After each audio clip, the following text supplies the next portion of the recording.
안녕하세요. 자, 피셔 인베스트먼트의 피셔입니다. 요즘 미중 무역 협상이 이 최고의 관심사고 뉴스에 많이 보도가 되죠. 자, 그런데 이 경제를 많이 접하지 않으셨거나 아니면 이제 금융투자 쪽을 오래 하지 않으신 분들은 이런 생각이 드실 거예요. 미중 무역 협상이 잘 성사되면 주식시장이 오를까요? 자, 오늘은 미중 무역 협상이 잘 성사되면 왜 주식시장이 오르는지에 대해서 설명드리겠습니다. 뉴스 보시면 트럼프 대통령이 다음 달 1일로 예정된 미중 무역 협상의 마감 시한을 연장하고 다음 달 중 시진핑 주석과 플로리다 마라라고 리조트에서 정상회담을 추진하겠다 이렇게 밝혔죠. 이 미중 무역 협상이 잘 성사될 것이라는 기대감이 아주 커지는 상황입니다. 주식, 금융은 항상 당장 오늘 모두 다 아는 것보다 몇 달 후의 예측으로 주식시장이 오르고 내리기 때문에 이 무역 협상이 잘 성사되고 난 이후의 일들에 대해서 이제 관심을 가져야 할 시기겠죠. 자, 먼저 그림을 보십시오. 지난 2018년 미중 무역 분쟁으로 가장 크게 변화한 것이 바로 위안화 환율입니다. 그림의 위안, 달러 환율이 상승할수록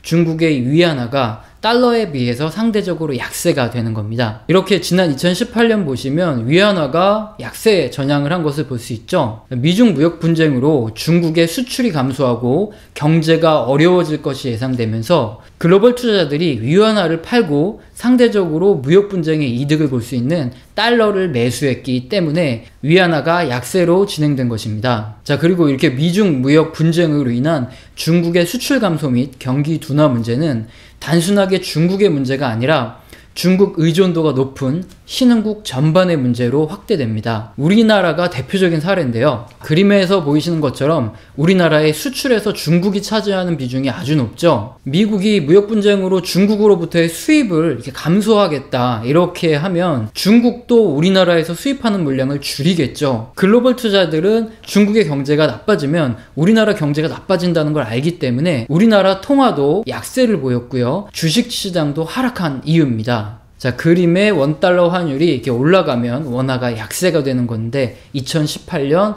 원화가 약세로 전향한 것을 볼 수 있죠. 자, 추가로 설명드리면 이것을 바로 우리나라 원화를 중국의 그 위안화의 프록시 통화라고 부르는 이유입니다. 우리나라는 중국보다 상대적으로 외인 자금의 유입 유출이 용이하고요. 그리고 유동성 또한 풍부합니다. 자, 그리고 중국의 수출 의존도가 높아서 경제도 거의 유사하게 움직이죠. 외국인들이 이러한 이유로 위안화를 매도하고 싶을 때는 대신에 우리나라의 원화를 매도하여서 위안화에 투자한 것과 유사한 이런 효과를 얻습니다. 이것을 바로 우리나라 원화가 중국 위안화에 대해서 프록시 통화라고 불려지는 이유입니다. 자, 다시 넘어올까요? 자, 그림은 MSCI 신흥국 증시 인덱스입니다. 2018년 보시면 미중 무역 분쟁의 영향으로 중국 경제가 타격을 받으면서 신흥국 증시가 전반적으로 하락하는 모습이 연출되죠. 우리나라와 마찬가지로 다른 신흥국들도 중국으로의 수출 비중이 높기 때문에 전반적으로 외인의 자금 이탈이 나타났기 때문입니다. 이전 동영상에서 설명드린 게 있는데 외인들은 이 투자를 할 때 환차익을 가장 중요한 요소로 보거든요. 자, 지금 보여드리는 차트가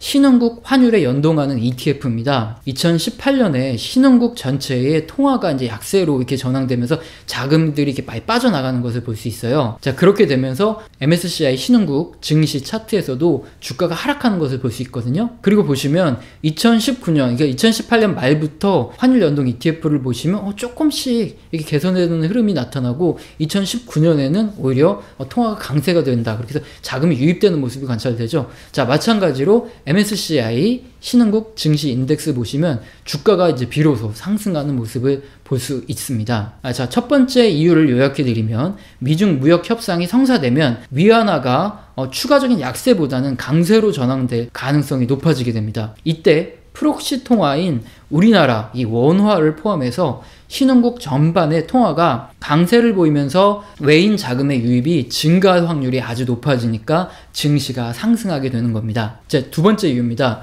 2018년 진행된 미중 무역 분쟁에서 미국은 고유율 관세를 중국에 부과했습니다. 자, 이것이 실질적인 위력을 발휘한 것은 2018년 말부터입니다.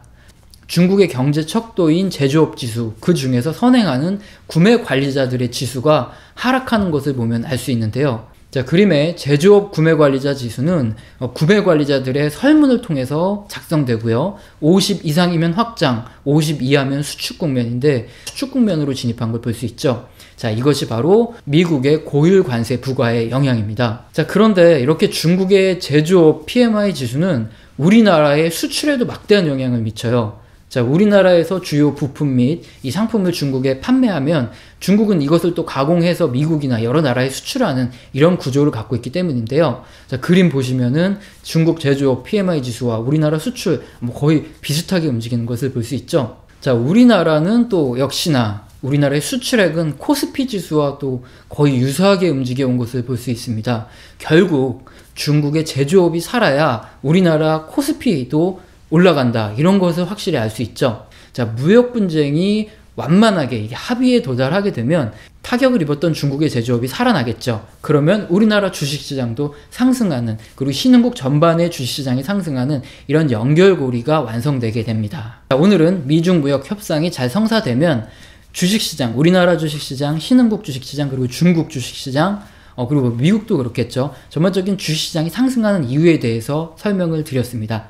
특히나 가장 많은 타격을 받았던 우리나라 그리고 중국 이런 신흥국들의 증시가 조금 더 빨리 리바운드 할 수 있겠죠. 자, 오늘 정보도 괜찮았나요? 이게 바로 가장 중요한 이슈들과 경제 모니터링을 지속적으로 해드리고 있는 겁니다. 경제지표가 어딨나요? 이런 질문 많이 하시는데 제가 지속적으로 중요한 것들을 모니터링하고 그것들에 어떤 의미가 있고 어떻게 대응해야 되는지 설명드리기 때문에 여러분께서는 지속적으로 동영상만 시청하셔도 충분히 경제지표를 모니터링하고 좋은 투자의 시점 그리고 인사이트, 통찰력을 얻으실 수 있을 겁니다. 자, 오늘 정보가 마음에 드셨다면 구독과 좋아요 꼭 눌러주시기 바랍니다.